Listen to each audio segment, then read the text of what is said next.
Hai, welcome back to my channel. Di video kali ini aku mau bahas dan menceritakan bagaimana aku mengetahui bahwa pernikahan aku telah berakhir. Aku single mom yang punya 3 orang anak, dan baru 2-3 bulan terakhir ini aku berpisah dengan mantan suami. Tetapi proses untuk aku akhirnya sampai di sini dan mengambil keputusan ini cukup panjang. Di video kali ini aku mau menceritakan bagaimana aku bisa sampai di titik ini, dan mungkin bisa menjadi sedikit titik terang buat kamu yang mungkin ada di situasi yang mirip, untuk apakah pernikahanmu ada di titik ujung atau ternyata masih bisa diselamatin. Disclaimer, aku di sini tidak mau mempromosikan perpisahan. Bukan setiap kali kita punya problem, punya masalah itu berarti solusinya adalah perpisahan atau perceraian, tidak. Tetapi terkadang kita terbuai dengan keinginan untuk terus mempertahankan sampai di titik sebuah hubungan itu sudah toksik. Karena kadang kita berada di sebuah hubungan yang sudah di titik sangat toksik, tapi hanya demi mempertahankan rumah tangga, kita akan mentolerir hal-hal yang seharusnya tidak kita biarkan terjadi. Sedikit backstory, dari pernikahanku sendiri, dari awalnya memang sudah tidak terencana, tidak dipikirkan matang-matang.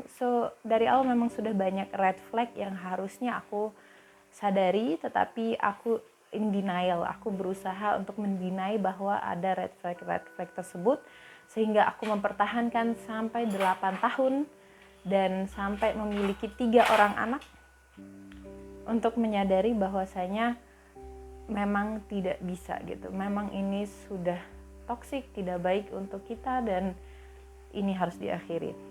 Jadi dari awalnya ketika sebelum menikah, atau ya di awal pernikahan, aku punya prinsip gitu, karena aku sendiri berasal dari keluarga broken home, keluarga yang tidak utuh. Aku punya prinsip bahwa apapun yang terjadi di pernikahan aku, karena itu adalah sesuatu yang aku putuskan, sesuatu yang aku pilih, aku harus terima konsekuensinya gitu. Mau itu nanti kita hidup susah atau kayak gimana, aku harus terima konsekuensinya. Tidak boleh dengan mudah mengakhiri pernikahan, kecuali 3 hal yang melanggar prinsip aku. Di situ pernikahan nggak bisa dilanjutkan. Nah, 3 hal yang aku menjadi prinsip pribadi aku ya, nggak mesti semua orang sama, tapi kalau bagi aku 3 hal itu adalah kekerasan, ketidaksetiaan, kemudian gambling atau judi. Kalau pasangan aku melakukan 3 hal itu, maka aku ngerasa di situ berarti over pernikahannya. Di awal pernikahan kami terjadilah yang pertama, yaitu kekerasan. Dan di saat itu pun aku pernah ninggalin mantan suami aku, karena aku ngerasa dia main tangan sudah, dan keluarga juga ya udahlah nggak bisa lagi gitu. Tetapi waktu itu masih muda, umur masih 18 tahun, jadi memang belum cukup matang dan belum siap sebenarnya untuk menjalani rumah tangga. Dia memohon aku untuk kembali, meminta maaf, tidak akan mengulanginya kembali, menangis-nangis dan lain sebagainya, sehingga aku kembali ke mantan suami aku. Setelah itu memang terjadi sedikit perubahan gitu, tidak mengulangi main tangan, sampai akhirnya kami memutuskan untuk mempunyai anak. Setelah lahir anak pertama, ternyata kekerasan timbul lagi. Ada main tangan lagi, dan ditambah lagi ada ketidaksetiaan. Aku nemuin dia melakukan sesuatu yang tidak setia gitu ya, anggap saja seperti itu. Jadi sudah 2 nih prinsip yang dilanggar, tetapi di situ posisinya kita udah punya anak. Nah, dan akhirnya aku berpikir, oke lah, dia nyakitin aku secara fisik, dia nyakitin hatiku dan perasaanku, tetapi aku saat itu berpikir nggak fair kalau hanya karena aku ini sakitin anakku dan masa depanku harus jadi korban. Aku lebih baik bertahan, mencoba untuk menerima dan memaafkan. Dia pun berjanji tidak mengulangi lagi. Akhirnya aku lanjutkan. Udah, ini red flag yang pertama nih, yang sebenarnya udah melanggar prinsip aku. Berjalannya pernikahan, ternyata menurut aku banyak hal-hal yang quote unquote menjadi tanggung jawab suami tidak dia jalankan, dia tidak bekerja, tidak menafkahi keluarganya, sehingga akhirnya aku yang harus menafkahi. Dan saat itu posisi ini ya anak masih 1 sampai punya anak 2. Aku saat itu juga masih kuliah, aku yang ngurusin anak, aku yang ngurusin rumah, masak, beres-beres dan lain sebagainya. Aku juga yang cari uang, yang mana saat itu memang tidak mencukupi, tetapi keluargaku banyak yang bantu dengan pemikiran yang sama dengan aku waktu itu, bahwa suamiku masih merintis keluarga, jadi disupport, dibantu. Kenapa suami tidak bekerja saat itu? Alasannya karena dia punya tanggung jawab lain, sehingga tidak bisa membagi waktunya untuk bekerja. Di situ saya ingin menjadi istri baik, saya mengalah, ya udah deh gitu, nggak apa-apa, aku aja yang kerja, aku aja yang cari uang, aku dukung dia gitu. Tetap dengan catatan bahwa aku bilang, aku cuma bantu selama kamu belum bisa menafkahi kami gitu, anakku dan anak-anak. Tapi kamu tetap harus berusaha, sambil berusaha untuk usaha, dan ya suatu saat kamu yang step in, yang bayarin anak-anak dan aku gitu, karena ya itu tanggung jawab dia pada akhirnya gitu kan. Terus ya aku usaha kok, gini. Sampai berjalan bertahun-tahun, 5-6 tahun atau bahkan lebih. Di situ aku yang mengerjakan semua urusan rumah tangga, aku yang membesarkan dan mendidik anak. Dia hampir tidak ada ikut campur dalam urusan membesarkan anak. Aku juga yang mencari uang, dan sebagian besar hidup dari uang keluarga aku, dan dia menumpang hidup sama aku. Bahkan sampai hubungan tempat tidur sudah tidak baik, tetapi aku masih memilih untuk bertahan. Karena pada saat itu aku berpikir, ya itu tadi, lebih baik aku yang sakit, aku yang menderita, tapi anak-anak masih punya keluarga utuh. Itu pikiran aku waktu itu. Tapi sebenarnya udah di ujung nih, sebenarnya udah lama ngerasa ini kayaknya udah nggak bisa, sebenarnya aku udah nggak tahan, aku nggak kuat, I wish it will be better. Tapi aku tahu kayak nggak ada, opsi perpisahan tidak pernah terlintas, karena yang penting anak-anak, keluarga utuh, pikiran seperti itu. Ketika akhirnya aku selesai kuliah, mantan suami tiba-tiba jadi baik, perhatian, mulai ngasih nafkah sedikit demi sedikit. Aku mulai berharap nih gitu ya, oh udah berubah ya, udah mau step in sebagai suami, sebagai ayah.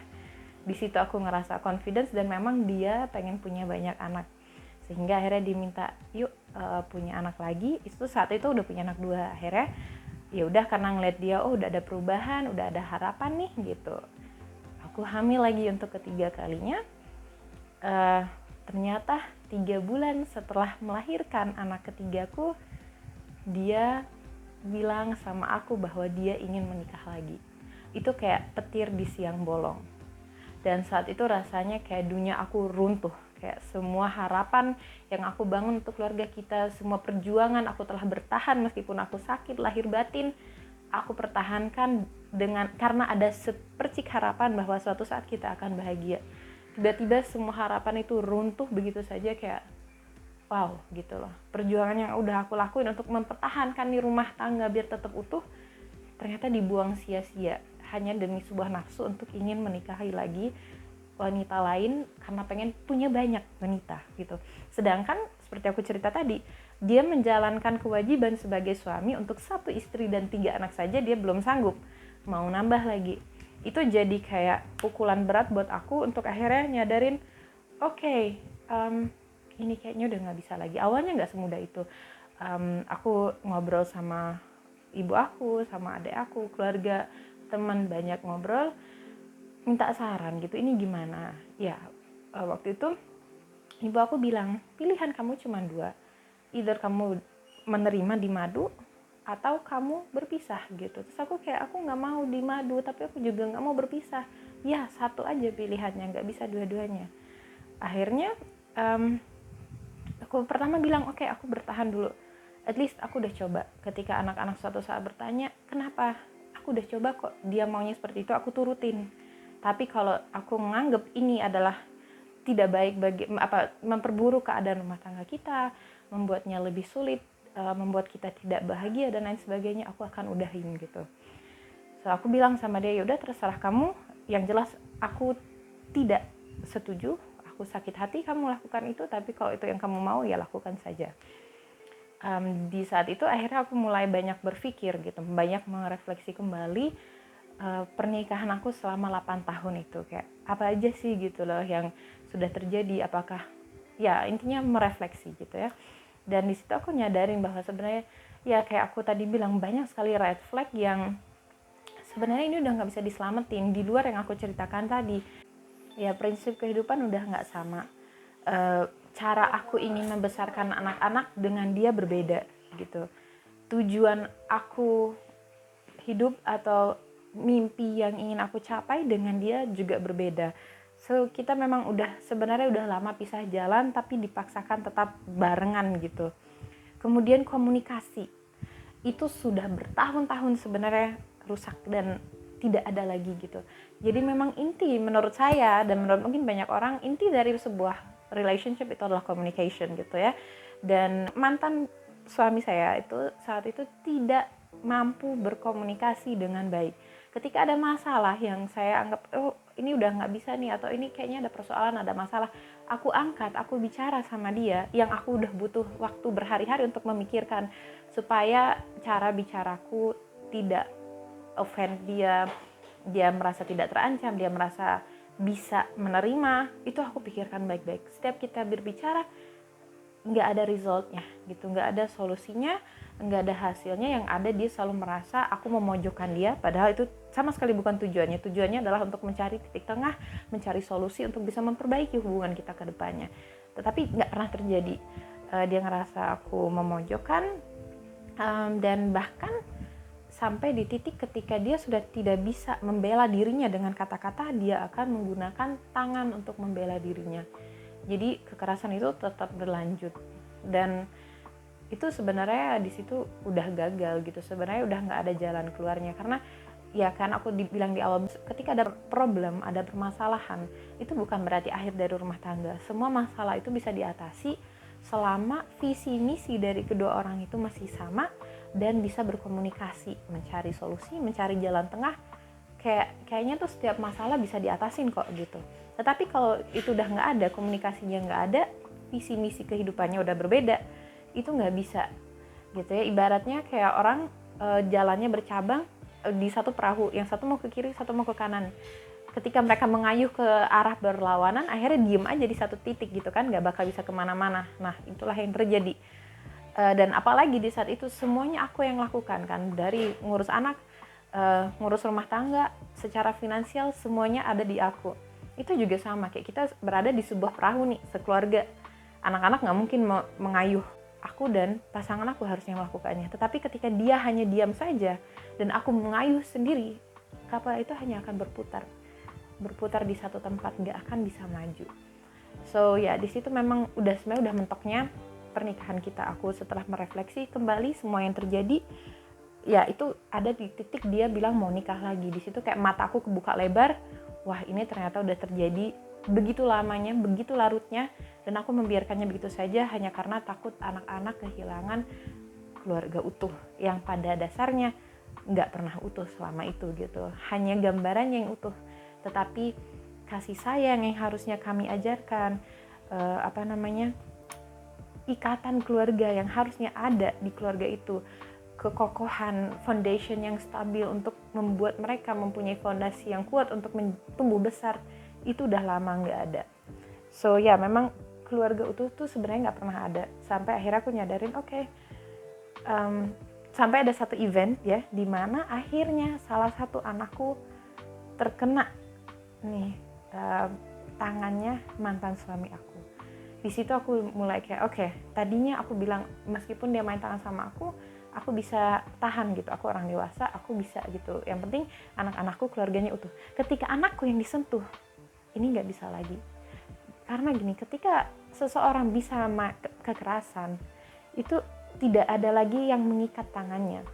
Kapanpun dia merasa terjebak, tidak punya solusi lain, dia akan gunakan tangannya. Mau itu sama pasangannya, sama kamu, atau sama anak-anak kamu. So di situ aku kayak dia udah sentuh aku, dia sentuh anak-anakku, no, that's enough gitu. Aku harus melindungi anak-anakku juga. Sekali dan nggak parah, bukan sesuatu yang sampai melukai atau apa, tetapi ketika kita membiarkan itu akan terus terjadi.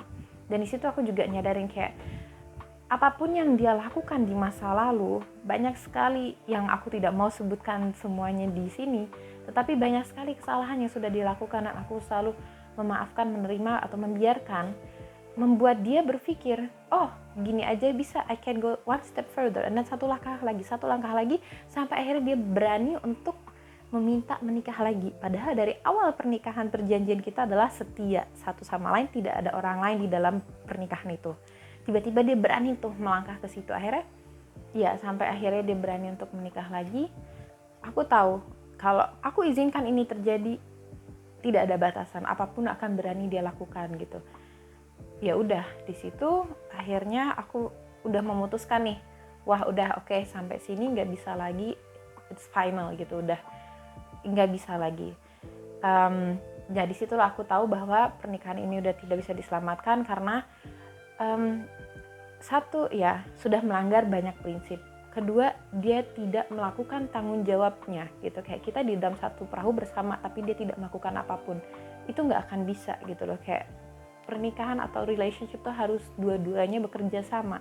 Itu udah nggak bisa, komunikasinya sudah tidak ada, tujuan hidupnya sudah berbeda, prinsip hidupnya sudah berbeda ya. Dan karena komunikasi tidak ada cara untuk men-solve problem yang kita punyai, tujuannya sudah berbeda, kita tidak bisa jalan satu arah lagi.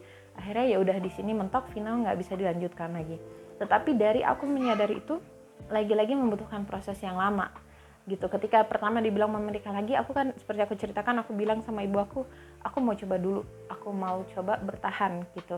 Dan saat itu setiap hari aku berdoa sama Tuhan, ya Allah, kalau memang kebersamaan itulah yang terbaik buat kita, bahagiakanlah kita. Tapi kalau perpisahan lebih baik buat kita, tolong mudahkanlah. Tiap hari itu aku berdoa sampai akhirnya dapat kemantapan hati nih. Oke, ini kayaknya perpisahan yang paling baik. Nah, sejak ada kemantapan hati, aku mulai merencanakan nih apa selanjutnya, step-step yang aku ambil. Dan dari mulai aku memutuskan sampai akhirnya aku berani untuk meninggalkan rumah itu dan berdiri sendiri, itu butuh waktu 1 tahun gitu. Tidak semudah itu, dan banyak step-step yang aku ambil untuk persiapan dan sampai aku ke titik itu. Dan bahkan sekarang pun di saat ini aku udah berpisah, aku belum settle, aku belum stabil, aku belum punya foundation yang kuat untuk aku dan anak-anakku. Aku masih berjuang. So, di video selanjutnya aku akan jelaskan ketika kamu sudah memutuskan untuk berpisah, what's next gitu. Karena pasti banyak yang bingung kayak, oke, ini udah nggak bisa dilanjutin, so what can I do? Banyak perempuan yang merasa takut kayak, oke, aku terjebak di sini. Apalagi kalau perempuan itu tidak punya pekerjaan, tidak punya income, gimana mau berdiri sendiri, apalagi kalau udah punya anak. So, itu akan aku bahas di video selanjutnya. Ketika kamu memutuskan untuk berpisah, what's next? Untuk itu tadi, itu my story. So, kalau kamu memang berada di situasi yang mirip dengan situasi aku, coba difikirkan dulu gitu. Jangan ketika ada persoalan langsung oke, solusinya berpisah. Karena aku juga banyak melihat orang yang terlalu mudah, hanya ada masalah kecil, udah pisah, udah cerai gitu. Tidak semudah itu. Ya, jadi intinya pernikahan bukan sesuatu yang hanya karena persoalan kecil dengan mudah langsung boleh diakhiri menurut aku.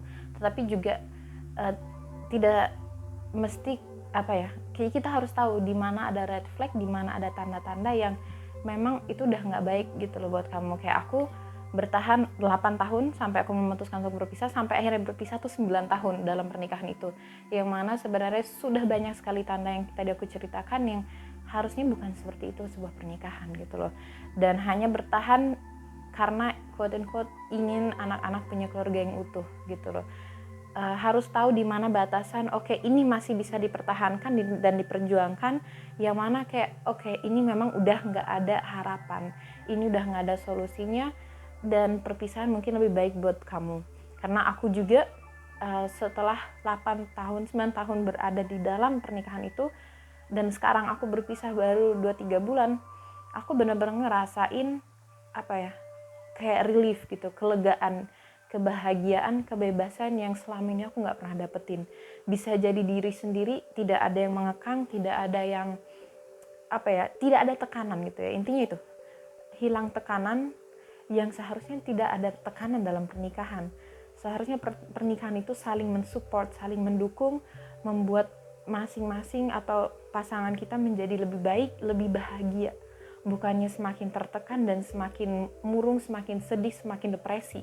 Kalau pernikahannya seperti itu membuat kamu depresi, membuat kamu murung, membuat kamu sedih, frustasi, tertekan, coba deh gitu loh berkaca lagi, ada yang salah nggak kira-kira? Coba diintrospeksi selama bertahun-tahun atau berbulan-bulan pernikahan, kira-kira apa aja yang terjadi? Ada yang red flag nggak nih? Ada ada lampu merah nggak yang kira-kira harusnya nggak boleh terjadi di pernikahan tapi kamu biarkan terjadi. Jadi itu ya, aku buat video itu hanya untuk mungkin kamu bisa berkaca dari pengalaman aku, kira-kira apa yang kamu alami apakah mirip atau tidak. Mungkin masih ada harapan di hubungan kamu, mungkin masih bisa diselamatkan karena kamu bisa komunikasi dengan pasangan kamu. Lakukan, selamatkan gitu. Terlalu berharga sebuah pernikahan untuk diakhiri kalau masih bisa diselamatkan. Tetapi kalau kamu sudah tidak bisa diselamatkan, buka mata dan jangan takut gitu. Lanjut, dan kayak kamu nggak sendirian. Banyak orang yang akan support kamu, banyak orang yang akan bantu kamu, banyak orang yang sayang sama kamu. You're not alone and you can do it, you can make it gitu. Percaya, oke? So itu aja untuk video kali ini. See you in the next video.